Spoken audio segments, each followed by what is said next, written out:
Bom dia a todos e vamos iniciar a nossa segunda parte de demência e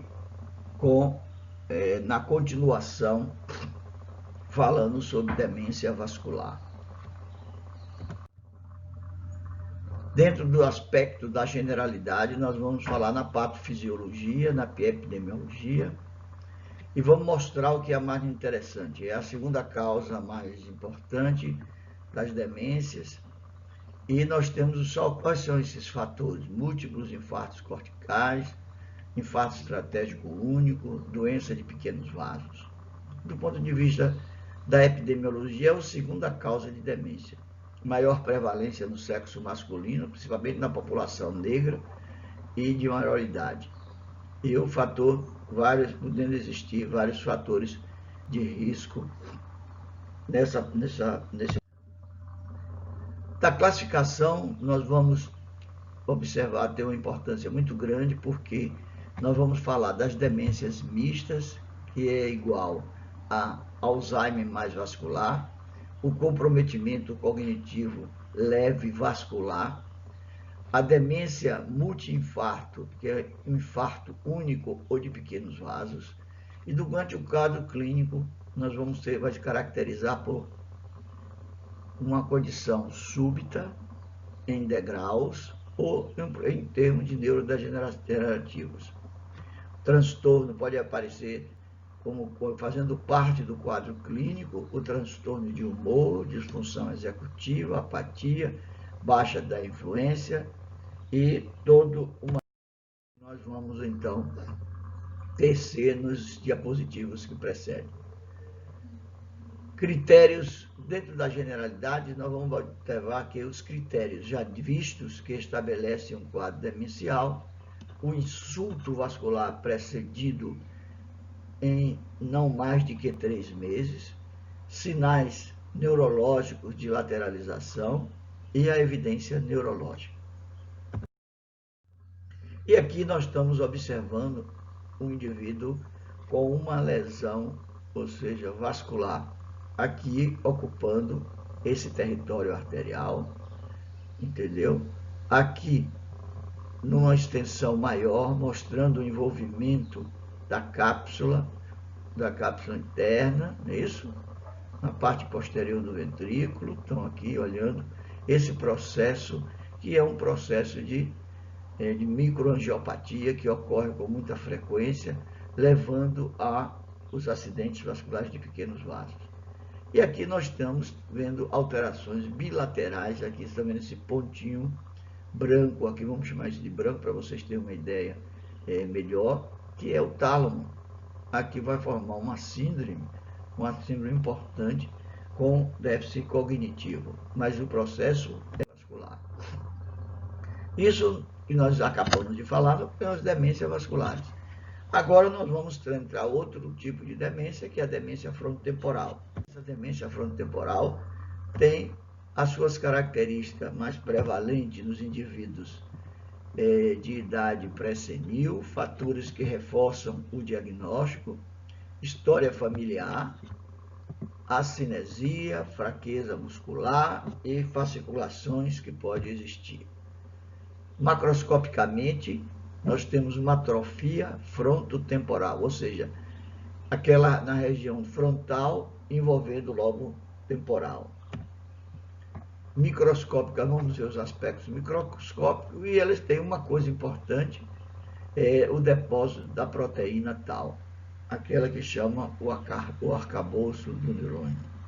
Na doença de Pick, e também observando o que é chamada de doença de Pick.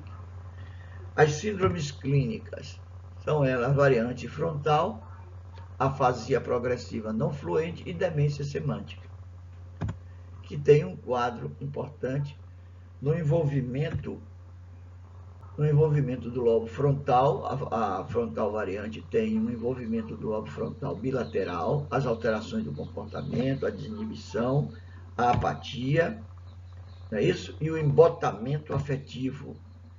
Já na afasia progressiva não fluente, você vai ter o envolvimento do lobo frontal, principalmente à esquerda, porque quando nós estamos falando de esquerda, lembre todos vocês que ela tem o envolvimento da fala, que está envolvido a área 44 ali no lobo frontal à esquerda.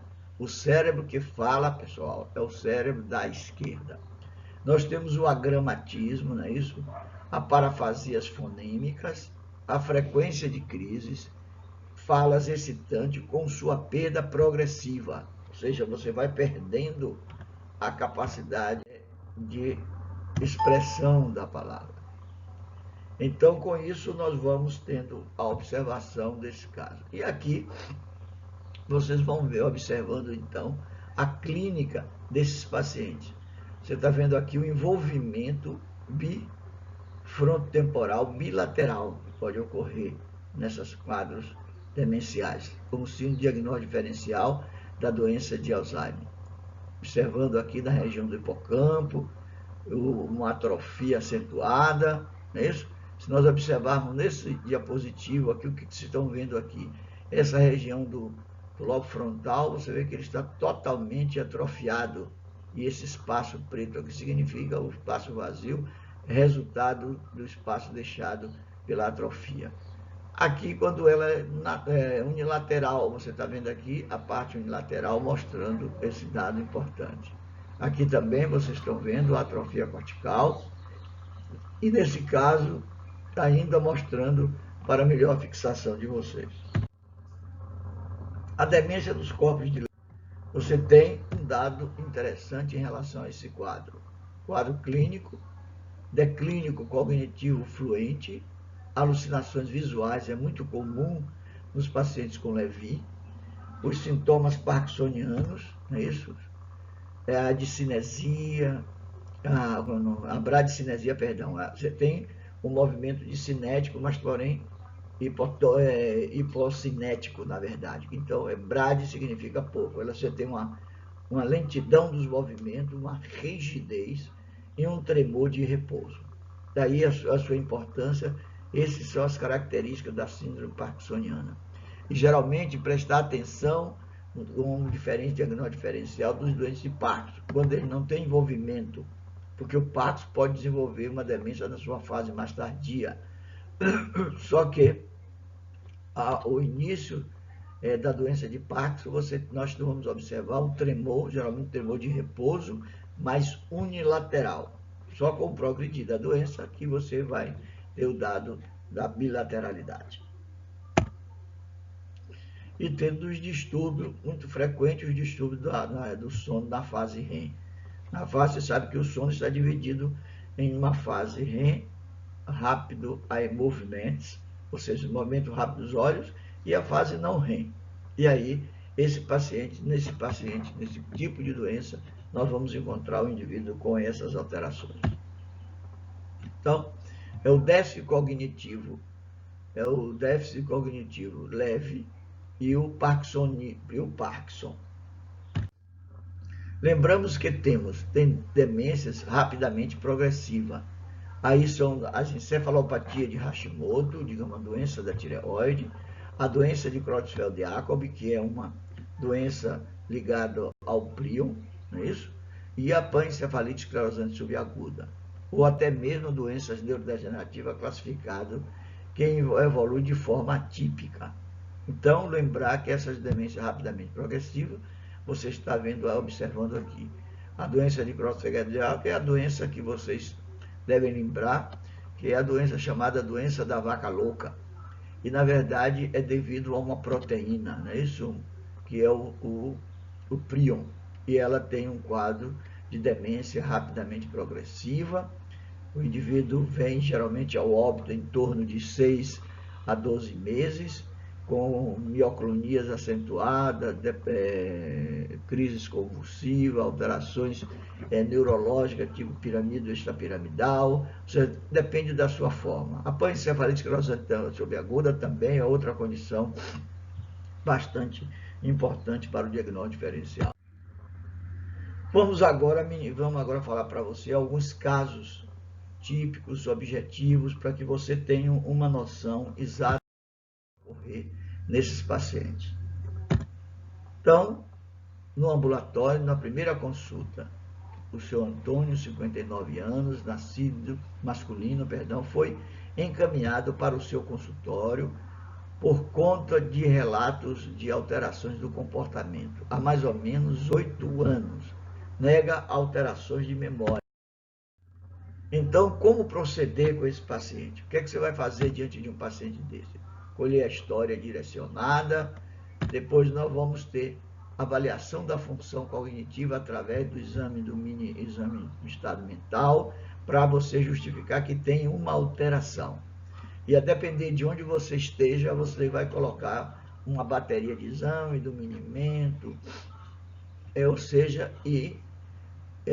numa equipe multidisciplinar, você vai fazer toda uma testagem do ponto de vista neuropsicológico.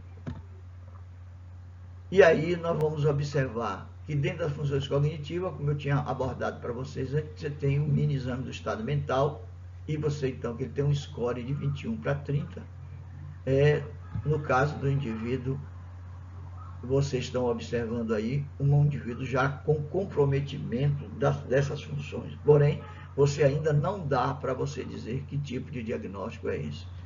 No evoluir da sua pesquisa, você vai partir para o exame físico, não é isso? E depois nós vamos partir para o perfil laboratorial. Aí realizar aqueles exames de hemograma, hoje da vitamina B1, B12 e D, principalmente. E depois nós vamos partir também para avaliação ligado com a neuroimunologia, principalmente observando os estudos do líquido desse paciente, observando a imagem, a neuroimagem, e com isso nós vamos observar um progredir da avaliação. E aí, a esposa informa que aproximadamente 8 anos após um acidente de carro com uma filha do casal, o marido adquiriu um comportamento progressivamente mais agressivo, com o uso de palavras, agressões verbais, apesar de nunca agredir fisicamente ninguém. Além de apresentar as alterações de comportamento, o paciente também adquirirá hábitos no bar onde trabalhava, de comer todas as balas destinadas aos clientes, motivo pelo qual discutira com o chefe e a razão de sua demissão. A esposa informa também que após o desemprego se tornara mais distante e frio com os familiares, e o que há 2 anos vem apresentando comportamento apático, fizeram acompanhamento psiquiátrico, sendo medicado para a depressão maior com medicações mais com ISRS, sem resultado. Nós vamos na linha do tempo. Começou em 2011, depois com agressividade e alteração do comportamento. Depois, em 2014, compulsão alimentar. Depois esse indivíduo passou apatia e perda de empatia. Depois ele passou a ter apatia, piorando mais o quadro. Isso nós observamos as alterações que são encontradas. Isso aqui é uma tomografia, e o que é que nós observamos, são visualizados aqui. Você tem um grau de atrofia bilateral, tá vendo aqui? Atrofia bilateral, e com uma atrofia acentuada da região frontotemporal, não é isso? Frontotemporal bilateral, dilatação dos espaços ventriculares, das porções corticais, formando aqueles bolsões que nós observamos frequentemente. E num dado mais objetivo, vocês estão vendo aqui o sistema ventricular na porção anterior dilatado, por causa de atrofia. Vocês estão vendo essa área aqui, que área é essa aqui? Ó? A região da ínsula, não é isso? E quando você, na fenda, principalmente na fenda do sulco de Silvio, estão alargado, mostrando que esse paciente tem uma atrofia importante em relação a tudo isso que vocês estão vendo aqui no demência e diagnóstico. Nós vamos fazer o diagnóstico de demência frontotemporal bilateral. Esse foi o primeiro caso. No segundo casinho, o que é que nós vamos observar?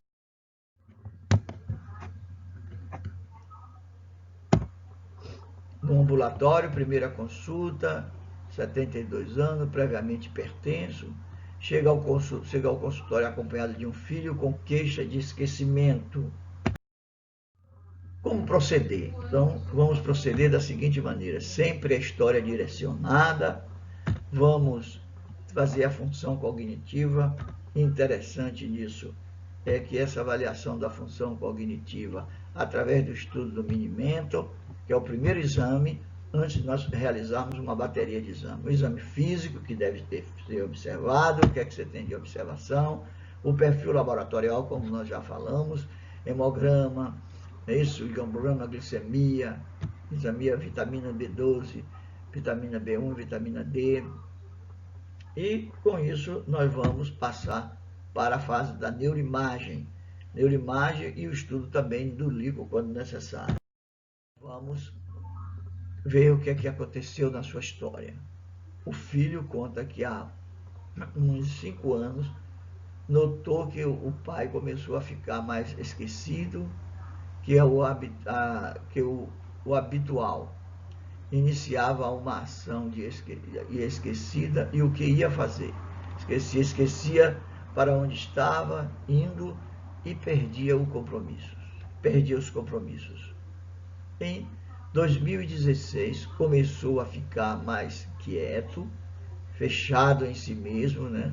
Não gostava de sair, parou de jogar xadrez com os amigos e ficava recluso durante as festas da família. Além disso, em 2017 começou a ter dificuldade para dormir, sono agitado, após a filha se mudar da cidade. Há alguns meses apresentou alucinações visuais, com relato de assombrações que permanecem até o presente momento e quedas. Se nós formos olhar na sua evolução, na chamada linha do tempo, em 2014, o que é que a gente observava nele? Ele tinha só um quadro de esquecimento. Em 2016, um humor deprimido. Em 2017, você tinha uma dificuldade para dormir e a alteração do sono, atribulado, não é isso? Você tinha também a constipação. Vem o interrogatório sistemático.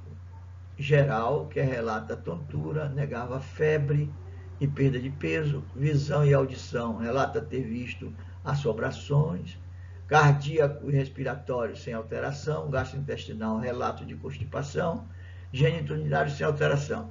E no exame neurológico, ele tinha uma queixa de insônia, esquecimento e um humor deprimido.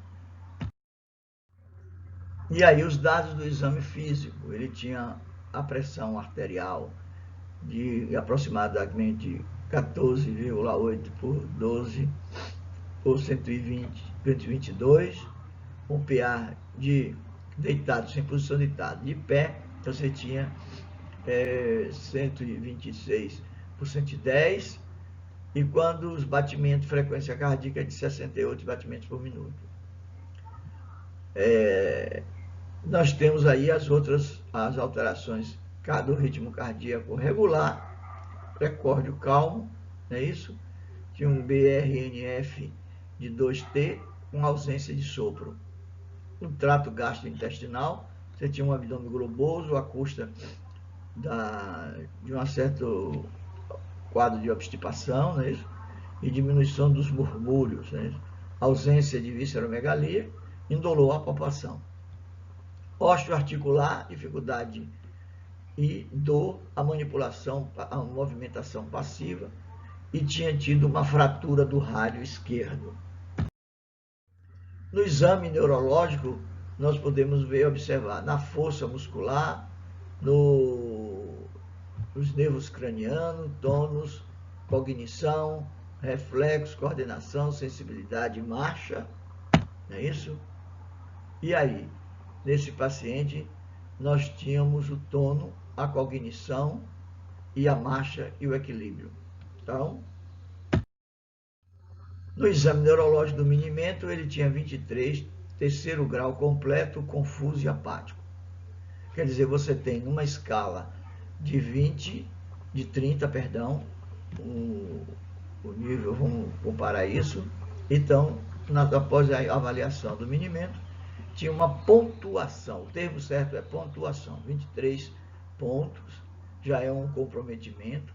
Tinha uma marcha cautelosa, com passos curtos, e tinha todo um quadro simétricos, indiferente bilateralmente, o ROT e o RCP.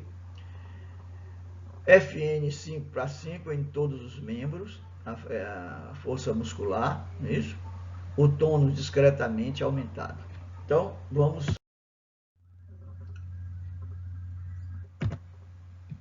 Conduta: solicitação de exames complementar e retorno. Então, o roteiro dos sintomas: piora dos sintomas, insônia, esquecimento e alucinação, traz os resultados solicitados. Então,